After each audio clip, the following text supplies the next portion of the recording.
Recreational marijuana among those weighing in on the legalization effort, the Connecticut Police Chiefs Association. That group has formally opposed Senate Bill 888 that would legalize and regulate the adult use of cannabis. The major concern from the Chiefs is they say they currently have no way to identify someone who is impaired from marijuana while driving. There's no test. At the same time, James Ravella, the commissioner of the Department of Public Safety, in consultation with a number of experts on his staff, is in favor of the bill. In a letter to the state's Senate Judiciary Committee, he writes, quote, "We support the governor's bill as it protects the public health and public safety of our citizens.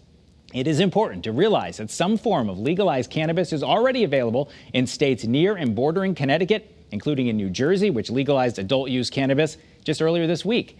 This means cannabis is already among us and law enforcement is dealing with it and expending resources on it." He goes on to say, with that being said, this bill's full support for law enforcement training and testing of impaired driving is one of the important reasons I stand behind it. Governor Lamont's proposed budget provides over $1 million in fiscal year 2022 and fiscal year 2023 to increase the number of troopers certified as drug recognition experts and trained in the advanced roadside impaired driving enforcement program.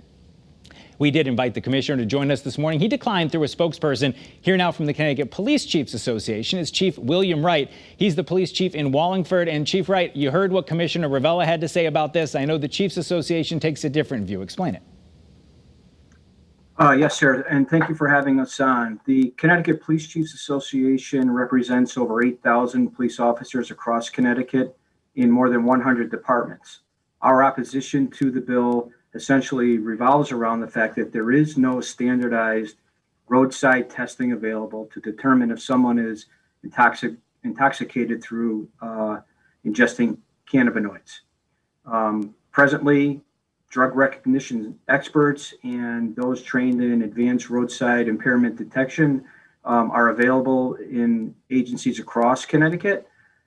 But I think it's important to note that the drug recognition expert process is that which occurs after arrest and can take 1 to 2 hours to process.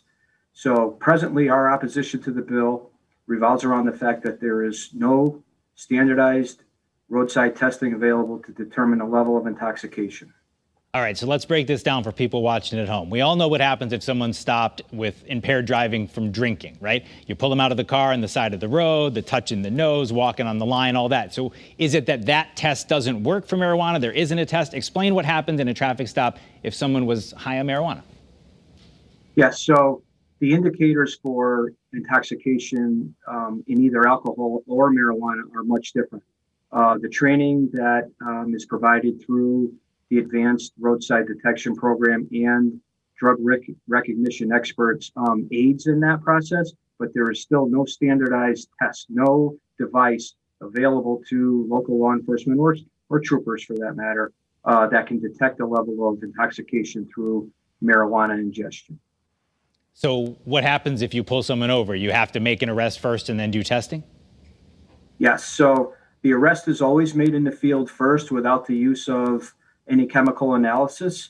The field sobriety tests that are administered roadside are very standardized and need to be administered in very deliberate ways. Our concern is that for marijuana, the response to someone who's intoxicated through the use of cannabinoids is much different than that of alcohol.